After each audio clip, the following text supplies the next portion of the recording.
I'm just too excited about this record. I'm so excited. I gotta keep it down. I gotta keep the noise level down before I blow right up.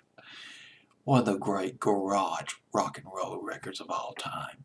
And it's a damn shame the oldie stations don't play it anymore, but it's one of the great records. It wasn't a real big hit. It got as high as number 31. That's it. But the radio stations were all over this thing. The spring and the summer of 1966. The original version of Hey Joe by the Leaves from Los Angeles, California. They were fraternity brothers. They were attending college. They were fraternity brothers they taught themselves how to play. And they formed a band. They were originally known as the Rockwells.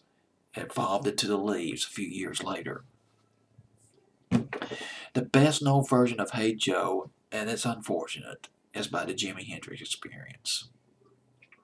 Hey Joe by Jimi Hendrix was not a hit here in the United States.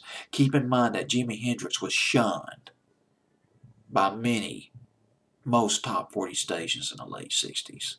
If you played Jimi Hendrix, it was at night. You gotta understand that, particularly for the future generations.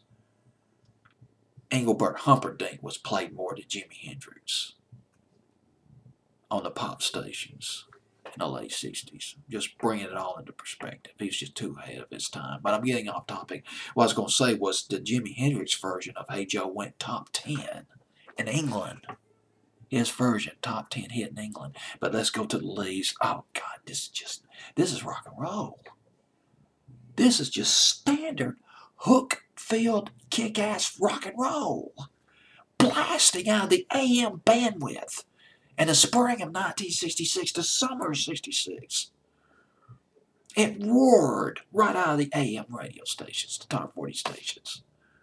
This was not Granddaddy's music. I can tell you that right now. It was not even Daddy's music. It was, yeah, yes. Give it to me, baby. Give me some more of those hot licks. Yeah, they bashed it. They bashed it up, but that's rock and roll.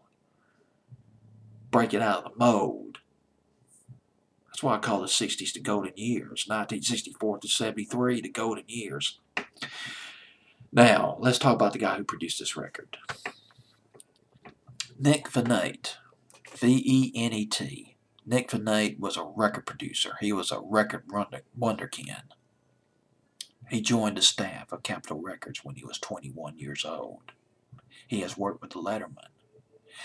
Some of the other people that he's worked with on the Capitol record label: Ray Anthony, Glenn Campbell, the Kingston Trio, but Nick Venet, the guy who produced Hey Joe by the Leaves, the record Hey Joe by the Leaves, Nick Venet,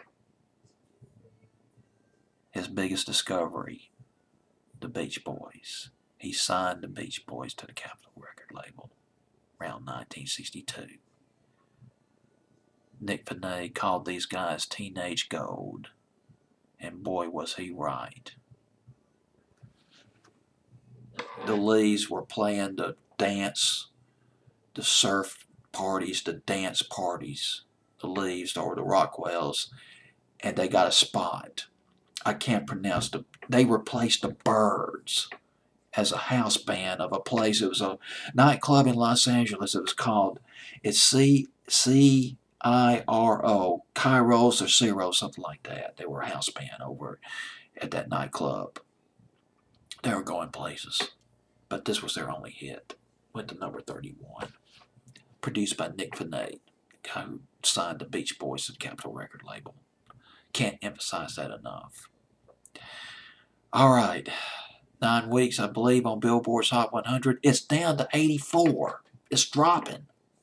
Down to 84. Week of May 21st, 1966. Oh, I gotta listen to this song again. Yes.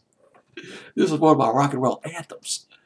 As AC/DC sang years later, for those about the rock, we salute you. Take care.